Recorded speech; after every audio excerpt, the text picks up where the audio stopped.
Welcome to Embrace the Spiritual Podcast. Join friends Michelle and Dawn as they share tips on how you too can open your heart, raise your vibration, and reclaim your sovereignty. Hear what they have experienced and overcome in their spiritual journeys while navigating this expansive spiritual multiverse. Discover how they transform their soul lessons from ordinary into extraordinary. Follow, subscribe, and share Embrace the Spiritual Podcast on all streaming services, including YouTube. Follow us on Instagram, Facebook, and TikTok. Go to embracethespiritual.com for bonus content. To book a quantum energy healing session with Dawn, visit her website, alchemy-sacredsound.com. And to book a quantum energy healing session or learn Reiki or Tuning Forks, visit Michelle on her website at energeticembrace.com.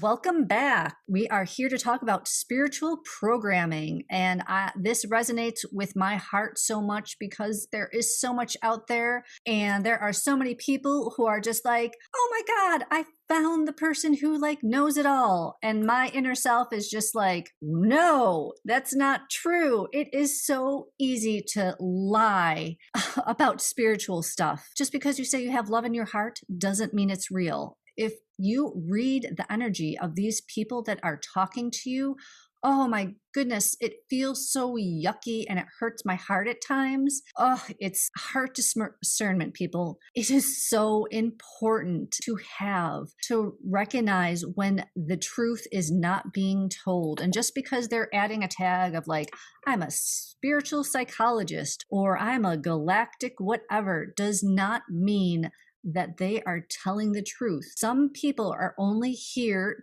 to rip you off. They are like, take my courses, do this, do that.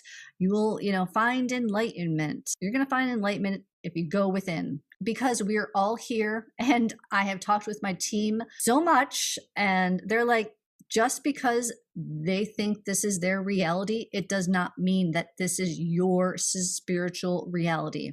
I've heard so many people talk unlovingly about the angels. I've heard them talk about high beings of light, saying that they are here to hurt us. Why? Ask yourself, why would they say this? Because they don't want us to connect with them to help raise the vibration. There are so many beings, and I want to write, a disclaimer. When I channel, I first go to source. That's it. And then I say, whoever wants to step forward, who is of love light only, direct from source energy, may step forward. That's it. Source, highest of high. If they are skipping that step in my book, you're doing it wrong. You cannot channel without having that love, pure love energy, because it is not truth. And once you make that change of channeling, you can feel energetically when others are speaking and it is off. If they're trying to lower your energy by you listening and agreeing. And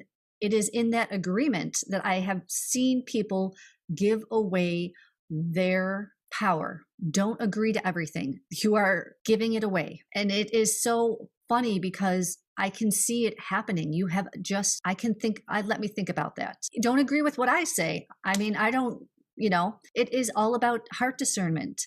Maybe my energy is not high enough for you. And that is beautiful. I hope you're listening to this and you're a high vibrational being and you're like, you know what? You're a little bit too low for me. Awesome. Congratulations. That's amazing. But it is what we are here to figure out as we are healing our inner child, ourselves, using these tools, listening to others speak. You have to start energetically listening to them, not with your ears. You can hear all the words, but it's about how they are resonating in their heart. And a lot of times my team will say that's a lie.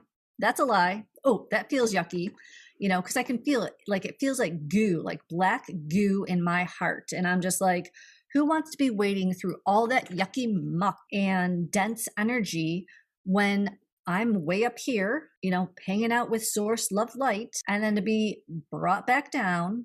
I feel like I'm doing a hypnosis session. I'm up here and then your mind plays with you. And that's what they're doing. They're essentially bringing you from a theta source, love, light brainwave down to your ego mind. And you don't have to believe me, but I have felt the yo-yoing on my energetic body happening. And if you start listening with your heart, you can start feeling that yo-yoing. Close your eyes when you're listening to these people. Is it make you feel good? Do you feel okay? What visuals? That's a certain thing I have noticed. Like a lot of people talk about, sacred sex, but they're using like kind of like dirty images. I'm like, this is almost like pornography. Why would I want to watch that? I don't consent to that. Sacred sex is between me and my husband, and I don't want to be interrupting somebody else's, but it is. Porn lowers your vibration. I don't consent to that. Start consciously using your tools that we have hopefully helped you realize that you have, and start saying, no, I don't consent to that. Stop giving your energy away. It was interesting when we were talking about this episode and really what we wanted it to encompass, and spiritual programming. You're kind of like, what is that? Well, ultimately, we wanted to kind of bring together that programming that we experience in our child. We just did the episode about inner child work. There's programming that happens at a very young age around making it habitual of what our opinions are, our memories, and really the programming are things that just automatically run in the background. Like Carolyn talked about in our SRT episode about these computer programs that are just automatically running in the background, and they pop out into your conscious awareness at times, and you're going like, where did that come from? So what can happen is the spiritual aspect of it. Spirituality is about how we do things and our approaches and our attitudes and kind of our state of being. So how do we kind of connect these two and bring them into better alignment? Because if there's a lot of programming that we are still operating from, it gets in the way of our spiritual growth and awareness, doesn't it? It kind of hinders that aspect of it. And I really love the one, I don't know if I want to say definition, but description, I guess, of what it means to be programmed is accepting someone else's ideas and thoughts as your own without thinking about it and whether those thoughts and ideas are really true for you. I read this and it was like, whoa. This explains so much, and I'm sure it's going to resonate with our listeners as well, because that's really what it is. Being programmed as kids, we come in with all this knowledge from a spirit perspective, but then we got to adapt into the 3D world, and we take on our parents' beliefs and rules and lineage, ancestral things, all of that. Like we end up taking it on, and it kind of molds who we are. Not saying right or wrong. It's just it molds who we are. And when we are here to, maybe clear some ancestral lineage programs and clear those limiting beliefs and things like that, it's hard to get to our life purpose when we have to keep like kind of getting the image of, the garbage is piling up on the right, so we kind of push it to the side, and on the left, push it to the side to kind of make a little path in between. The garbage doesn't go away. You've just moved it. So what can we do to start releasing that programming and get to that point of living in that more spiritual awareness and heart discernment? What happens, I find, in kind of the spiritual community, and there's, like Dawn said, there's so many people that are claiming they have these titles. Well, here's what I've come to learn. People who are actual shamans don't have to say they're shamans. That's kind of, we feel we want to put titles on things, but when you do a certain level of work, you just do it, right? We don't have to put these labels on it. So I think when people start putting labels on who they are to really market themselves, because so many of these leaders are here for business. Both Dawn and I, we're very blessed that we're in the situation where we're not kind of desperately, so to speak, doing a spiritual business because we have to make money. I'm not saying we're rich or anything. It's just that we're blessed to be in situations where we can do what we love and help people. And as a result, abundance, financial and otherwise, will come our way because we're here to help heal the collective in many different ways through our spiritual businesses and through this podcast. Sometimes it's recognizing the programming so that you can go, oh, yeah, like I got in pretty hard with that person and I was really resonating with what they were saying. But if we take a step back and go, Was it really resonating, or I was just believing it and then not thinking for myself? Because that happens, right? We're leveling up intuitively. So you kind of find new people, new spiritual leaders that you maybe resonate with because they've got new ideas or things that maybe you haven't been exposed to. And hey, there's a reason for everything. We come across different teachers for specific times in our lives, and that's what they're there for. And I don't think I know anybody that has been with a spiritual teacher for 10, 20 plus years, because that spiritual teacher would have to keep evolving and working on themselves and growing and teaching. And I think once people start, as a leader or a teacher in the spiritual community, start kind of dictating of how things have to be, like, this is the way you need to do it, otherwise it's not right. Well, that kind of starts throwing up a little bit of a red flag for me. Like that comment that I made earlier, when you're taking on their beliefs as yours, even though there's part of you that's gone, sure, I really agree with that, but I'm going to see where this goes. Sometimes you have to do that because that's how we learn as well. Sometimes you need to see what's not right, so to speak, I guess. I don't know who's to say what's right. Source is the only thing that's right, the only 100% true thing. And sometimes we just need to go back to, is this in alignment?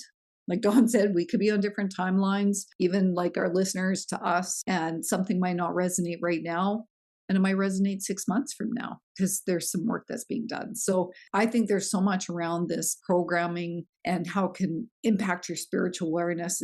It is so integrated, I think, in everything we do. As you were saying something, I had to write down, when you have to give up part of yourself to follow somebody else, then you're not aligning with your higher self. How many times have we done that with a job, with social situations?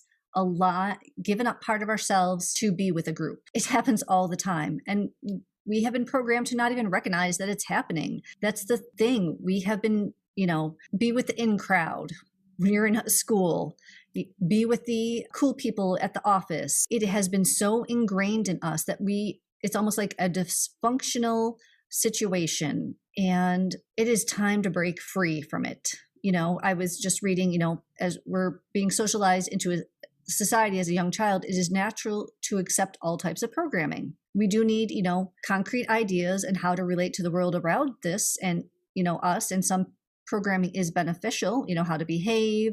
But then there's programming that does not need to be perpetuated, like being racist or bigoted beliefs and other things, letting people lead you that don't have love in their heart. That's a big thing.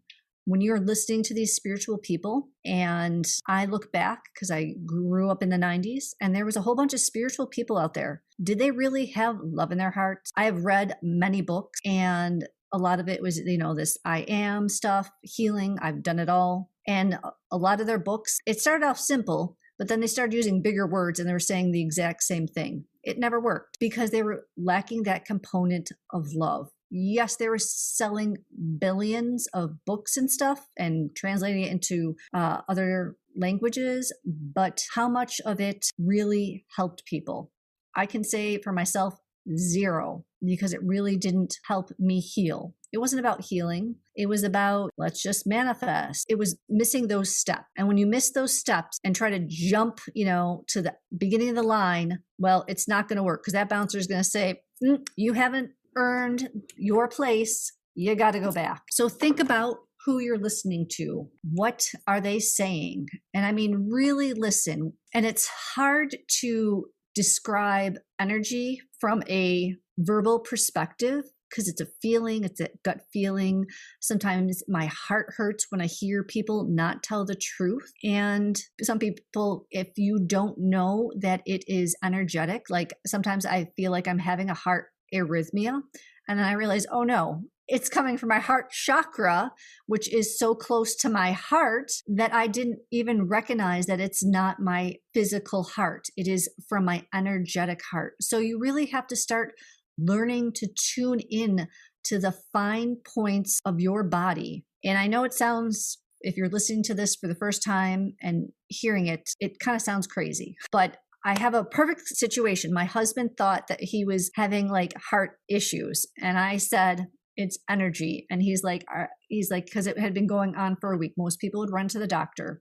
And he had been like, I really don't feel like I intuitively need to go to the doctor, but I'm having pain. So I ended up reaching out to my Chinese healer, and he was like, it's energetic, and these are the points to do. He called it, I can't remember if it was like the heart meridian line, hit those points. So I then had to Google, because I am not a Chinese healer and don't have that knowledge, like, oh yeah, I just have to hit these. So we energetically worked on it, I think for 2 days in a row, and it was gone. He thought he was having symptoms of a heart attack, but it wasn't. But I recognized it, and it is doing this inner healing and meditating and questioning. A lot of it is questioning, like, am I really feeling this in my body? And what I hear from these people, is it resonating truth to me? And it might not be. And as we are deconstructing this programming, what somebody sees in their reality might not be something that I nor Michelle are seeing in our reality. There are so many historic layers of things, of where we came into this earth plane, that might not resonate with me. Like, especially when you're listening to people tell these stories about spiritual beings that are not true. And you really have to go within. I'm not going to tell you what's true. I know it's true for me. It might not be your truth, because we're all living in our own energetic selves. And what's true for me yesterday might not be true with me as I am leveling up tomorrow. And when you're looking at these beliefs and these programs that maybe we've come from our upbringing, previous lives, wherever it comes from, a great question to ask is, how does this belief serve me? Right? Like, what a great thing to ask. And go with your intuition on this. So you might have, the thought might pop in your head. It might be a feeling like Dawn was talking about in her heart, good or bad feeling, right? It could give you the warm fuzzy, or it could give you chest pains and go, oh yeah, that does not resonate. Or it might feel that upset in your stomach. It might even cause you bowel issues. Like, you might have to all of a sudden go run to the washroom and clear something because it does not resonate with you at all. And so when you do tune into where it impacts your body, look at the associated chakra point that is close to it, because very likely, yeah, it's your heart chakra, or it's maybe your root chakra. Maybe something is off with that. And if this belief or what this spiritual leader or teacher is sharing with you, if it doesn't resonate, then release it through a grounding cord. So you could be sitting in a chair, feet on the ground. Imagine a cord going from your tailbone down into the earth, and release that through that tailbone. Another great way is through meditation. However you meditate, maybe you can find the answer about a teacher. And I think sometimes we share with you different things, like Dawn said, or friends share with us. Wherever the source comes from, we still have to see if it resonates with us. And just because we could trust the friend that's sending it to us, we're not all on the same timeline, or we bring with it a different, lens of filter that we see the situation through. So, but this brings up another point that I would say is specific to spiritual programming itself, of things that we learn to do in the spiritual practices. And a lot of times we're told this is the way we meditate, right? And if you don't meditate an hour a day, really you're not as high level as you could be, right? Because maybe a spiritual teacher says that they meditate a certain way or a certain amount of time, and that's how you know you're at a certain level. I know that in the past, I've kind of, judged myself, I guess, that I wasn't meditating as much as I should, or as often as I should. And I'm so grateful for a friend and a teacher that I'm working with right now that said, you have to make it work for you. There is no right way to meditate. There is no right way to do X, Y, and Z. And even what we might call best practices and some of the things that we shared, if they don't resonate with you, then don't do them that way. Find your own way to do them. That's okay. I've got a crystal healing mat. My meditation is laying on that. Like so many times, you have to be sitting up to meditate. BS. You have to be lying down or out in the sun, lounging in catching some rays, then do it that way. Meditation can be going for a walk, could be swimming, right? Like a lot of times we do these activities, and whatever gets us out of our thinking mind is a form of meditation. We're here to kind of break that up and shift it, I think, for people that, even with eating as an example. So I'm shifting some things around how I'm eating during the day. This friend that I'm working with used to be a professional bodybuilder. She's very, very high level from a spiritual aspect. So she brings that body awareness in, and we had a really good chat about what that looks like for me for eating. And I was eating vegan for a year, and I found I needed to add some things back. I'm not adding in, certain elements of meat, but I'm adding little things that are resonating with me. She made the comment that sometimes she eats all yellow foods and realizes, oh, she's eating things that support her solar plexus chakra. So it's about eating things even that resonate with your body, right? That's why not everybody is eating a paleo diet or keto, whatever all these things are. So many people are pushing fasting. Fasting doesn't work for me. I've learned that I can't fast because it throws things off in my body. I just can't. So it may work for one person, but it doesn't work for me. So that's kind of what we're talking about spiritual programming, is there is no right way for you except the way that resonates best with you. That's the right way. If it resonates with you, then do it that way. Nobody else is living in your body or in your mind or in your space but you. So make it about what works for you. That's really what so much what we're talking about boils down to, is you have to look at what resonates with your heart, whether it's meditation, kind of formal meditation, but really spend that quality time with yourself. Avoid living with those beliefs or programming that aren't helping you thrive, because even if it's someone else's expectations that you feel you're living under, well, that's pretty arrogant of the other person to think that their expectations are for your best interest. No, I call BS on that one. We have to stop trying to control things that are outside of us and just control the things within us. I love that. We have so much in common.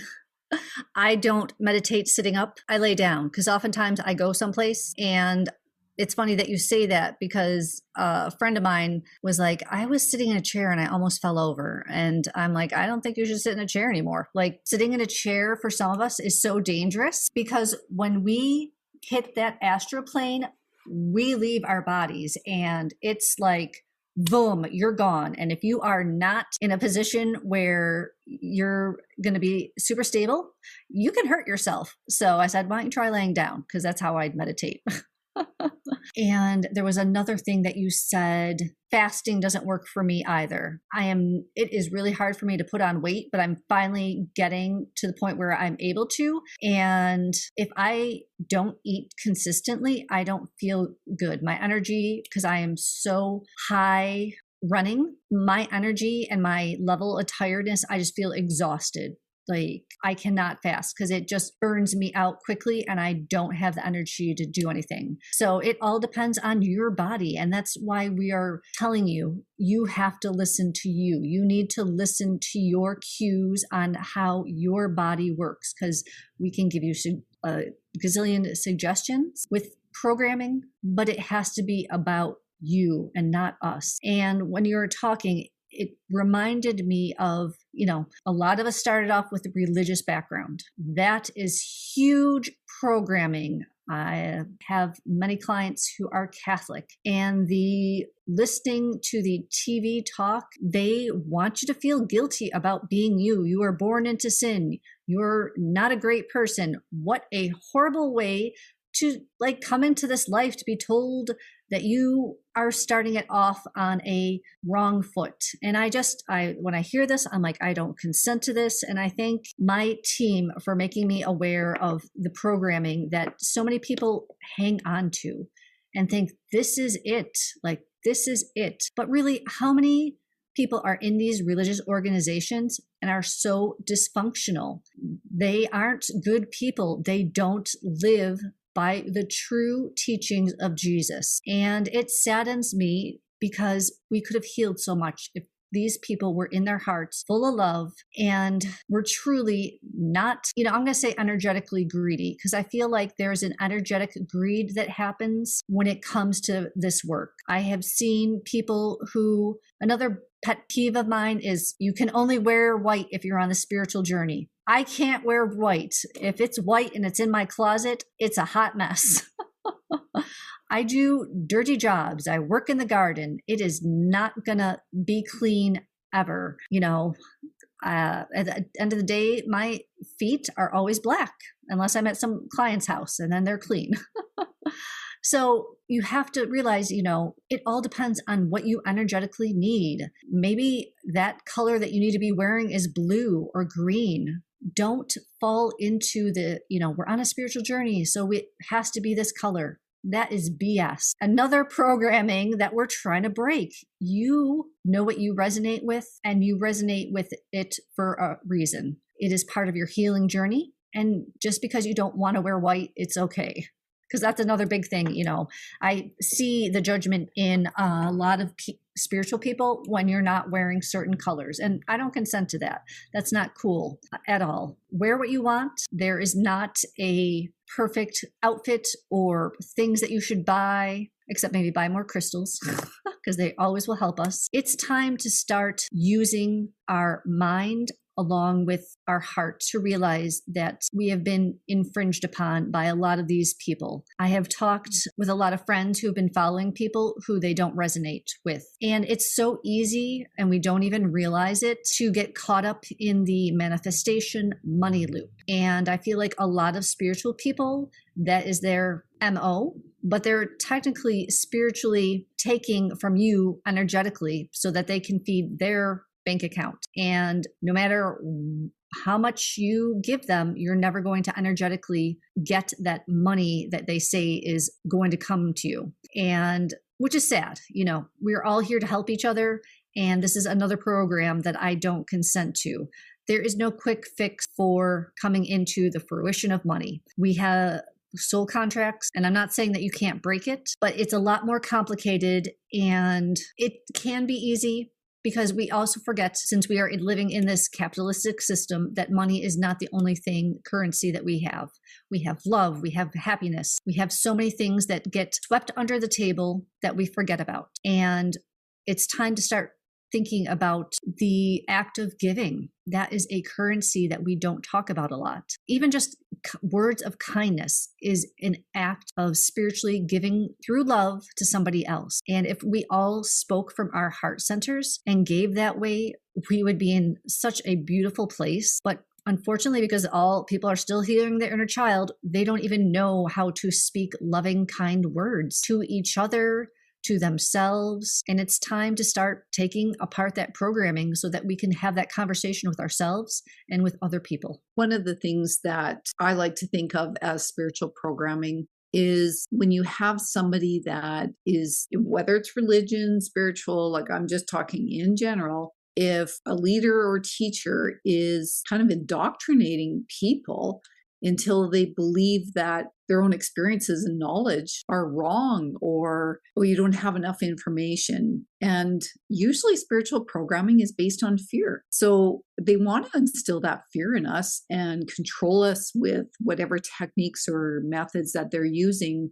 And that's the only way that we can stay safe is by using their techniques. No, because it's fear-based. And that true spiritual freedom really comes when we take control in what we believe in practice. And maybe it might be elements of different people. Like I was saying, meditation is different for everybody, or how we use crystals and candles, whatever works for you and makes you feel connected to source, that's the right thing to do. These spiritual leaders, they really want, the ones that are not operating out of their heart, they ultimately want to keep us suppressed. If they are not helping you grow spiritually, that should be a red flag. Because like Dawn said, if you are energetically and spiritually resonating at a higher, but even what's higher, who are we to say what's higher? On a different level than what we are, great. Like we should want to encourage each other to spiritually grow and stop putting these labels of being at a higher level than someone else. Who are we to say that? We're all at our own level of what we need to be doing. And as long as we are evolving ourselves, that is really your only measuring stick. And it gets me frustrated to see these people that, are being loyal to certain leaders. And some of these leaders, have tens of thousands of followers, and some of them have a couple thousand followers. It doesn't matter the level.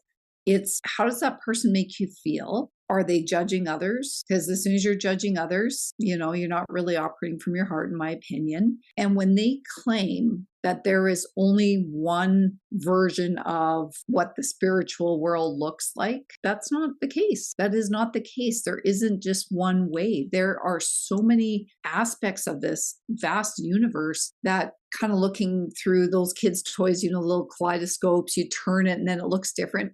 Well, isn't that really our lives? Dawn's kaleidoscope is going to look different than mine, and it should.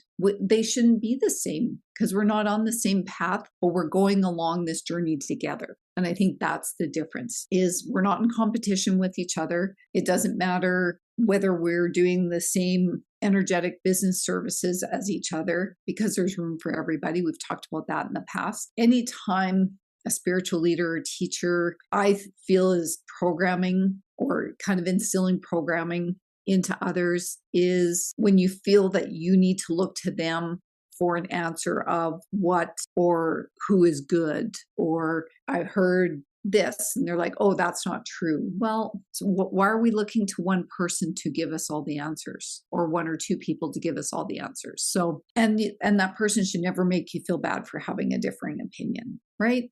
I think that's the key too. So if a leader is discrediting other people's experiences, not cool. Let's face it. It's, we all experience things in our own way because we're on our own journey. And that saying, my perception is my reality, because that is true. I think if once we can start shifting to not just blindly believing that somebody or something outside of us controls our fate, we have a responsibility in what we believe, what we do. Nothing happens to us. Anytime we think something happens to us or for us, the universe is there to support us, but we are still the driver of our own bus. And don't let somebody else be the driver of your bus. So true. We are in charge of ourselves. Don't forget that. We are in charge of ourselves. And if somebody's like, oh, I have this great new XYZ, say why? Why do they want me to use it? And that's with symbols, that's with energetic tools. Is it coming from a loving place? Is it really being used to heal me? And these things can get hijacked so easily if these people are not in their hearts. There are so many things that have been coming up energetically where people are doing things because they're being vengeful, greedy. That is not love. That is not here to help humanity heal. If your spiritual teacher is saying, I'm here to love all, but their actions are showing a different scenario, then they are not here to help humanity. And I've seen it. I've seen it time and time again. Or, people who are so innocent that they believe everything. And I have seen, people on boards being like, oh, use this symbol. And I realize, and my team is always like, do not use that symbol. That is meant for them. They should not even be sharing it. We are given tools from our higher selves and source that are only meant for us, because we are energetically unique, and not everything is meant to be, shared like a dirty washcloth is what they're showing me. What is going to work for you is different for what is going to work for me. And to think that we all fit in the same kind of shape is wrong thinking. We have energetic signatures that we come into this life with from source that nobody can replicate. They can try to infringe upon it. They can try to control it. But we are they're showing me things and it's like, how do I say this and get it across verbally to you? So as we come in, we are signature energies. And as these signature energies, we have gifts that are given to us. And we all share these gifts. Whoever's saying that you can't have these gifts because you're not allowed to have it, I feel like that's a lie in my heart. I feel like we all can share the same gifts, whether it be telepathic, heart resonating energies. Michelle and I share all the time. When we're doing these podcasts, I'm like, ooh, I can feel that. And she's like, I can feel that too, because we are resonating with each other. We are creating this energetic, at times I see it as a nebula or a black hole, because it's not really a black hole. It's these stars moving around. Our third eye awakening. It is maybe different for everybody, but a future time we're all going to be on the same trajectory where one person is seeing one thing and then everybody's like, oh yeah, I see that too. If they say that you cannot share with it, you need to leave, because yes, we can share them. We may have these different energy signatures, but we are all able to obtain the same gifts. We are all energetically rising. And as we are energetically rising, our dreams are going to become more intense. Our feelings, our sensations, they are going to awaken, and we're all awakening together. And to say that we're not able to get to that point together is wrong, because I've heard people say that, and that they are only the one authority. That is taking your voice away, and I don't consent to that ever. People have gifts and they don't even realize it. Like, they've been reading energy since they were little kids and have these beautiful gifts, and to look outside of you is a disservice to yourself. So I hope that we have opened your mind about spiritual programming, and you can start recognizing when it's happening, because we need to end it. We are collectively here to heal each other and raise the vibration of the planet. And when these other people are energetically trying to keep us at a low level, it is a disservice for those healers who are trying to raise you higher. So that's all I have to say on that. And I love you all so much. And thank you for listening to me. And I hope that you understood what I was trying to share.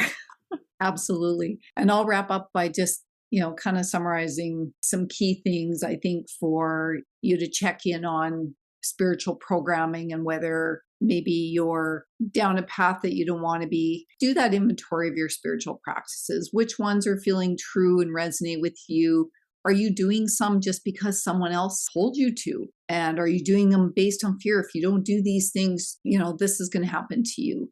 And which ones bring you freedom? Create space for new things in your life. And, shift up what you're doing, add some creativity into it, can help kind of disconnect to any spiritual programming that's not benefiting you. And read or watch or learn from different people, look at different perspectives, find what resonates for you. Like Dawn said, try out new ideas like you do outfits. Whatever resonates with you. Sometimes you might be wearing a certain color because it reflects the 5-element theory, and maybe you're wearing a color because you're heavy into your fire element, and maybe you need to do something to balance that out. So there's lots of different reasons. And yeah, I don't like that wearing white either. So don't worry about getting it perfect. Follow and do what feels right to you. And remember, you are the expert on your own spiritual journey. Follow, subscribe, and share Embrace the Spiritual podcast on all streaming services, including YouTube. Follow us on Instagram, Facebook, and TikTok. Go to embracethespiritual.com for bonus content. To book a quantum energy healing session with Dawn, visit her website, alchemy-sacredsound.com. And to book a quantum energy healing session or learn Reiki or Tuning Forks, visit Michelle on her website at energeticembrace.com. Infinite love and gratitude. Thank you for joining us.